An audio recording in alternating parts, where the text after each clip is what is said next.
The issue in the present case would be whether the notice sent by the husband is effective in severing the legal joint tenancy of the property.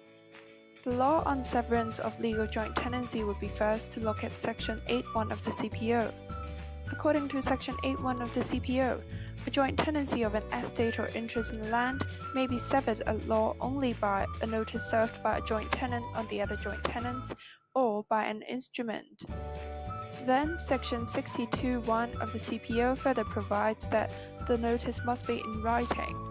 This is not in dispute in the present case, as the latter is already a written notice.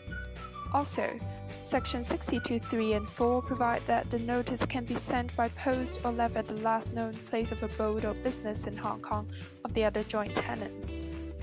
Where it is sent by post, it is sufficient if it has been duly posted to the other joint tenants, even if it is not received by them. An issue here may arise. If the husband has knowledge that the wife no longer worked in the law firm, would the service of notice still be effective?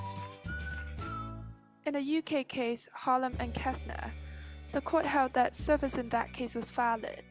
There, the landlord put a notice through the letterbox of the demised premises when the tenant was in prison to the landlord's knowledge, and when the tenant's solicitors had requested the landlord to correspond directly with them.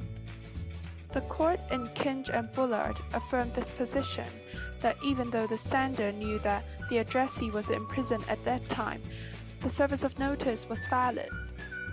The judge said, "It seems to me that it is one thing for the sender of a notice to take advantage of a statutory provision such as Section 196(3) simply to effect service, while merely knowing that the addressee will not for some reason but be at his place of abode or business when the notice is served there, or indeed for some time thereafter. Any well-advised potential addressee who is to be absent from the premises can normally make arrangements for someone to be in the premises or to visit the premises from time to time for the purpose of collecting and, where necessary, opening incoming mail. It can be argued by the husband here that it would be reasonable for the wife to arrange her colleagues in receiving mail for her, and it would be unreasonable for him to take positive steps to inquire on whether the notice has been served effectively, especially given their hostile relationships.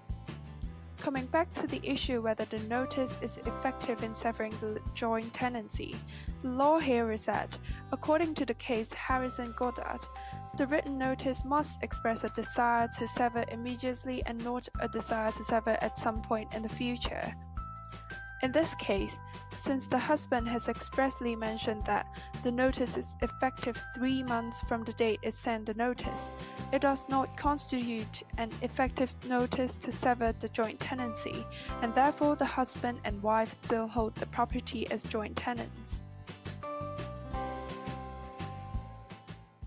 Created using PowToon.